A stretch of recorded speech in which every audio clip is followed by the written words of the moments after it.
Welcome back to my channel. ನಮ್ channel ನ ಯಾರು ಸಬ್ಸ್ಕ್ರೈಬ್ ಮಾಡ್ಕೊಂಡಿಲ್ವೋ ನಮ್ ಚಾನೆಲ್ ನ ಸಬ್ಸ್ಕ್ರೈಬ್ ಮಾಡ್ಕೊಳ್ಳಿ. ಯುಗಾದಿ ಅಥವಾ ಉಗಾದಿ ಚೈತ್ರ ಮಾಸದ ಮೊದಲನೆಯ ದಿನ. ಭಾರತದ ಅನೇಕ ಕಡೆಗಳಲ್ಲಿ ಈ ದಿನ ಹೊಸ ವರ್ಷದ ಮೊದಲ ದಿನ, ಹೊಸ ವರ್ಷದ ಹಬ್ಬವಾಗಿ ಯುಗಾದಿಯನ್ನ ಆಚರಿಸಲಾಗುತ್ತದೆ. ಯುಗಾದಿ ಪದದ ಉತ್ಪತ್ತಿ ಯುಗ ಪ್ಲಸ್ ಆದಿ, ಹೊಸ ಯುಗದ ಆರಂಭ ಎಂದು. ಯುಗಾದಿ ಹಬ್ಬದ ಸಾಂಪ್ರದಾಯಿಕ ಆಚರಣೆಗಳಲ್ಲಿ ಕೆಲವೆಂದರೆ ಸೂರ್ಯ ನಮಸ್ಕಾರ, ಪಂಚಾಂಗದ ಪೂಜೆ ಹಾಗೂ ಸರ್ವೇ ಸಾಮಾನ್ಯವಾಗಿ ಬೇವು ಬೆಲ್ಲ ಜೀವನದ ಸಿಹಿ ಕೈಗಳೆರಡನ್ನೂ ಪಡೆಯಬೇಕೆಂದು ನೆನಪಿಸಲು ಬೇವು ಬೆಲ್ಲಗಳ ಮಿಶ್ರಣವನ್ನು ತಿನ್ನಲಾಗುತ್ತದೆ.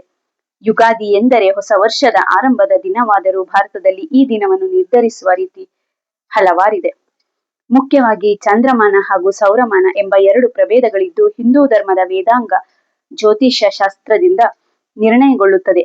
ಚಂದ್ರನ ಚಲನೆಯನ್ನಾಧರಿಸಿ ದಿನಗಣನೆ ಮಾಡುವುದನ್ನು ಚಂದ್ರಮಾನ ಹಾಗೂ ಸೂರ್ಯನ ಗತಿಯಿಂದ ಎಣಿಕೆ ಮಾಡುವುದನ್ನು ಸೌರಮಾನ ಎನ್ನುತ್ತಾರೆ. ಕರ್ನಾಟಕದಲ್ಲಿ ಚಾಂದ್ರಮಾನ ಪದ್ಧತಿ ಮೊದಲಿನಿಂದ ರೂಢಿಯಲ್ಲಿದೆ. ಭೂಮಿಯಿಂದ ನೋಡಿದಾಗ ಸೂರ್ಯ, ಚಂದ್ರ, ಗ್ರಹಗಳು ನಕ್ಷತ್ರ ಮಂಡಲದಿಂದ ರಾಶಿ ಚಕ್ರದಲ್ಲಿ ದಿನೇ ದಿನೇ ಸ್ವಲ್ಪ ಸ್ವಲ್ಪವಾಗಿ ಸಂಚರಿಸಿದಂತೆ ಕಾಣುತ್ತದೆ. ವೇದಾಂಗ ಜ್ಯೋತಿಷ್ಯದಂತೆ ಮೊದಲ ನಕ್ಷತ್ರ ಅಶ್ವಿನಿ. ಅಲ್ಲಿ ಸೂರ್ಯನಿದ್ದಾಗ ಭೂಮಿಯ ಉತ್ತರಾರ್ಧಗೋಳದಲ್ಲಿ ಸಸ್ಯಗಳಲ್ಲಿ ಚಿಗುರು ಕಾಣುತ್ತದೆ, ಅಂದರೆ ಹೊಸ ಹುಟ್ಟು. ಆದ್ದರಿಂದ ಅಶ್ವಿನಿ ನಕ್ಷತ್ರಕ್ಕೆ ರವಿಯು ಪ್ರವೇಶಿಸುವ ಕಾಲವನ್ನು ಹೊಸ ವರ್ಷ ಎಂದು ಪರಿಗಣಿಸುತ್ತಾರೆ. ಇದೇ ಸೌರಮಾನ ಯುಗಾದಿ. ಆದರೆ ಚಂದ್ರನ ಗತಿ ಅತಿ ವೇಗವಾದ್ದರಿಂದ ಪ್ರತಿ ಪ್ರದಕ್ಷಿಣೆಗೂ ಒಂದೊಂದು ತಿಂಗಳಾಗಿ 12 ಪ್ರದಕ್ಷಿಣೆಗಳಿಗೆ ಸರಿಯಾಗಿ ಒಂದು ಚಾಂದ್ರಮಾನ ಸಂವತ್ಸರವಾಗುತ್ತದೆ. ರವಿ ಚಂದ್ರರ ಗತಿಯನ್ನವಲಂಬಿಸಿ ಹುಣ್ಣಿಮೆ ಅಮಾವಾಸ್ಯೆಗಳಿಗೊಂದು ಚಾಂದ್ರಮಾನ ಯುಗಾದಿಯಾಗುತ್ತದೆ. ಈ ಯುಗಾದಿ ನಿರ್ಣಯದ ಹಿಂದೆ ವೇದಾಂಗ ಜ್ಯೋತಿಷ್ಯದ ಮಹತ್ತರ ಸಾಧನೆಗಳೇ ಅಡಗಿವೆ. ಆದ್ದರಿಂದ ನಮ್ಮ ಪೂರ್ವಿಕರ ಖಗೋಳ ಗಣಿತದ ಅಪಾರ ಜ್ಞಾನ ವ್ಯಕ್ತವಾಗುತ್ತದೆ. ಈ ಹಬ್ಬವನ್ನು ಹೆಚ್ಚಾಗಿ ಕರ್ನಾಟಕ, ಆಂಧ್ರ ಮತ್ತು ಮಹಾರಾಷ್ಟ್ರಗಳಲ್ಲಿ ಆಚರಿಸುವರು. ಆಂಧ್ರ ಮತ್ತು ಕರ್ನಾಟಕಗಳಲ್ಲಿ ಇದು ಯುಗಾದಿಯಾದರೆ ಮಹಾರಾಷ್ಟ್ರದಲ್ಲಿ ಪಾಡ್ಯಮಿ ದಿವಸ ಗುಡಿಯನ್ನು ಏರಿಸುವುದೇ ಗುಡಿಪಾಡ್ವ. ಒಂದು ಕೋಲಿಗೆ ವಸ್ತ್ರವನ್ನು ಕಟ್ಟಿ ಹೂವಿನ ಹಾರವನ್ನು ಏರಿಸಿ ಗುಡಿ ಎಂದು ಮೂಲೆಯಲ್ಲಿ ಇರಿಸುವರು. ಇದು ಹೊಸ ವರ್ಷದ ಆಗಮಕ್ಕೆ ಬಾವುಟವನ್ನು ಆರಿಸುವುದರ ಸಂಕೇತ. ಹುಣಸೆ ಹಣ್ಣು, ಬೆಲ್ಲ, ಮಾವಿನಕಾಯಿ, ಉಪ್ಪು, ಮೆಣಸು, ಬೇವು ಇತ್ಯಾದಿಗಳ ಮಿಶ್ರಣ ಮಾಡಿ ಯುಗಾದಿ ಪಚ್ಚಡಿ ಎಂಬ ಹೆಸರಿನ ಪದಾರ್ಥವನ್ನು ಸೇವಿಸುವರು. ಅಂದು ದೇವಸ್ಥಾನಗಳಲ್ಲಿ ವಿಶೇಷ ಪೂಜೆ ಇರುವುದು. ತಳಿರು ತೋರಣವನ್ನು ಮನೆಯ ಮುಂಬಾಗಿಲಿಗೆ ಮತ್ತು ದೇವರ ಮನೆಯ ಬಾಗಿಲಿಗೆ ತಳಿರು ತೋರಣವಾಗಿ ಕಟ್ಟುವರು. ಮನೆಯ ಮುಂದೆ ಬಣ್ಣ ಬಣ್ಣದ ರಂಗೋಲಿಯನ್ನಿಡುವರು. ಮುಂಜಾನೆ ಬೇಗನೆದ್ದು ಅಭ್ಯಂಜನ ಸ್ನಾನವನ್ನು ಮಾಡಿ ಪುಣ್ಯಾಹ ಮಂತ್ರಗಳನ್ನು ಉಚ್ಚರಿಸಿ ಮಾವಿನೆಲೆಯಿಂದ ಮನೆಯ ಎಲ್ಲ ಕಡೆ ಕಳಶದ ನೀರನ್ನು ಸಿಂಪಡಿಸುವವರು. ನಂತರ ಹೊಸ ಬಟ್ಟೆ ಧರಿಸಿ ಪಂಚಾಂಗವನ್ನು ಮನೆಯ ಹಿರಿಯರು ಓದುವರು, ಮತ್ತೆಲ್ಲರೂ ಅದನ್ನು ಕೇಳುವರು. ಪಂಚಾಂಗ ದಿನಸೂಚಿಯಷ್ಟೇ ಅಲ್ಲದೆ ಆ ವರುಷದಲ್ಲಿ ಮಳೆ ಬೆಳೆ ಹೇಗಿದೆ, ರಾಶಿ ಫಲ, ಮದುವೆ ಉಪನಯನಗಳಿಗೆ ಒಳ್ಳೆಯ ಮುಹೂರ್ತಗಳು, ಒಟ್ಟಾರೆ ಜನಜೀವನದ ಸ್ಥಿತಿಯನ್ನು ಸೂಚಿಸುವುದು. ಅಂದು ಹಿರಿಯ ಕಿರಿಯರೆಲ್ಲರೂ ಹೊಸ ಬಟ್ಟೆ ಧರಿಸಿ ಸಂತೋಷದಿಂದ ಹಾಡಿ ನಲಿಯುವರು. ಕಣಿ ಇಡುವುದು. ಕರಾವಳಿಯ ಸೌರಮಾನ ಯುಗಾದಿಯ ವಿಶೇಷತೆ ಕಣಿ ಇಡುವುದು.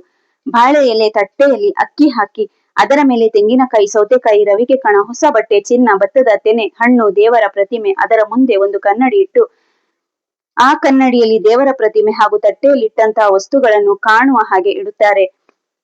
ಇಟ್ಟು ದೇವರ ಮುಂದೆ ಇಂದಿನ ರಾತ್ರಿ ಮಲಗುವ ಮುನ್ನ ಇಡುತ್ತಾರೆ. ಯುಗಾದಿ ಹಬ್ಬದಂದು ಬೆಳಗ್ಗೆ ಬೇಗ ಎದ್ದು ದೇವರ ದೀಪ ಹಚ್ಚಿ ಕಣಿಯಲ್ಲಿನ ಕನ್ನಡಿಯಲ್ಲಿ ದೇವರ ದರ್ಶನ ಪಡೆಯುವುದು ಅಂದಿನ ವಿಶೇಷ. ನಂತರ ಸ್ನಾನ, ಹೋಳಿಗೆ, ಚಿತ್ರಾನ್ನದೂಟ, ದೇಗುಲಕ್ಕೆ ಹಾಗೂ ಹಿರಿಯರ ಭೇಟಿ, ಪಂಚಾಂಗ ಶ್ರವಣ. ಒಬ್ಬಟ್ಟು ಅಥವಾ ಹೋಳಿಗೆ, ತೆಂಗಿನಕಾಯಿ ಹೂರಣದಲ್ಲಿ ಮಾಡಿದ ಹೋಳಿಗೆ ಬಹಳ ದಿನ ಇರದೆ ಕೆಡುವುದೆಂದು ಕಡಲೆ ಅಥವಾ ತೊಗರಿ ಬೇಳೆಯ ಹೂರಣದಲ್ಲಿ ಮಾಡುವರು. ಇದನ್ನೇ ಮರಾಠಿಯಲ್ಲಿ ಪೂರಣ ಪೋಳಿ ಎಂದು ಕರೆಯುವರು. ಸಂಜೆಯ ವೇಳೆಯಲ್ಲಿ ಗುರು ಹಿರಿಯರ ಮನೆಗಳಿಗೆ ಹೋಗಿ ಅವರಿಗೆ ಕಾಲು ಮುಟ್ಟಿ ನಮಸ್ಕರಿಸಿ ಅವರ ಆಶೀರ್ವಾದವನ್ನು ಪಡೆಯುವರು. ಮನೆಯ ಹೆಂಗಸರು ಹೊಸದಾಗಿ ಬರುವ ಮಾವಿನಕಾಯಿಯಿಂದ ಉಪ್ಪಿನಕಾಯಿಯನ್ನು ಮಾಡುವರು. ಯುಗಾದಿಯ ದಿನ ಸಂತೋಷ ಸುಖದ ಸಂಕೇತವಾದ ಬೆಲ್ಲವನ್ನು ಮತ್ತು ಕಷ್ಟದ ಸಂಕೇತವಾದ ಬೇವನ್ನು ಸಮಾನವಾಗಿ ಸ್ವೀಕರಿಸುವರು. ತಿಂದ ಮೇಲೆ ಬೆಲ್ಲವು ಹೊಟ್ಟೆಯೊಳಗೆ ಉರಿಯ ಅಥವಾ ಶಾಖವನ್ನು ಉಂಟು ಮಾಡಿದರೆ ಬೇವು ಆ ಉರಿಯ ಶಮನಕಾರಿ. ಬೇವು ಬೆಲ್ಲದ ಮಿಶ್ರಣವನ್ನು ತಿನ್ನುವಾಗ ಹೇಳುವ ಒಂದು ಶ್ಲೋಕ ಹೀಗಿದೆ: ಶತಾಯು ವಜ್ರದೇಹಾಯ ಸರ್ವಸಂಪತ್ಕರಾಯ ಚ ಸರ್ವರಿಷ್ಟ ವಿನಾಶಾಯ ನಿಂಬ ಕಂದಳ ಭಕ್ಷಣಂ.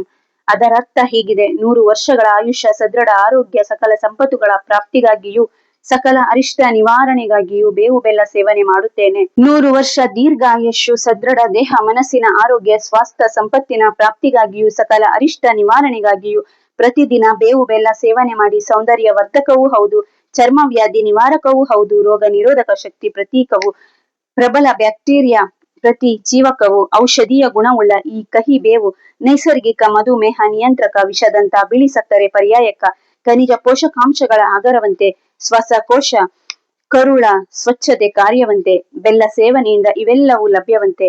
ವೈಜ್ಞಾನಿಕ ಹಿನ್ನೆಲೆಯುಳ್ಳ ಆಚರಣೆ ನಮ್ಮ ಹಿಂದೂ ಸಂಸ್ಕೃತಿಯ ಪ್ರತೀಕ. ದೀಪವನ್ನು ನಂದಿಸಿ, ಕೇಕು ಕತ್ತರಿಸಿ, ಕುಡಿದು ತಿಂದು ಮಜಾ ಮಾಡುವ ಪಾಶ್ಚಾತ್ಯರ ಅನುಸರಣೆ ಅಂತ್ಯವಾಗಲಿ. ಕರಗಿ ಹೋಗಲಿ ಈ ರೋಗ ರುಜಿನ, ಚಿಗುರು ಹಸನಾಗಲಿ ಎಲ್ಲರ ಜೀವನ. ಹೊಸ ವರ್ಷದ ಆದಿ ಇಲ್ಲಿಂದ ಸಾಗಲಿ, ಸಹಬಾಳ್ವೆಗೆ ಯುಗಾದಿ ನಾಂದಿಯಾಗಲಿ. ನವ ವರುಷ ಬದುಕಿಗೆ ಹರುಷವನ್ನು ತರಲಿ. ಎಲ್ಲರಿಗೂ ಯುಗಾದಿ ಹಬ್ಬದ ಶುಭಾಶಯಗಳು. ಈ ಕಂಟೆಂಟ್ಗಳು ನಿಮ್ಗೆ ಇಷ್ಟ ಆದ್ರೆ ಲೈಕ್ ಮಾಡಿ, ಶೇರ್ ಮಾಡಿ, ಕಾಮೆಂಟ್ ಮಾಡಿ, ಹಾಗೆ ಸಬ್ಸ್ಕ್ರೈಬ್ ಮಾಡೋದನ್ನ ಮರಿಬೇಡಿ. ನಮ್ಗೆ ಸಪೋರ್ಟ್ ಮಾಡಿ. Thank you.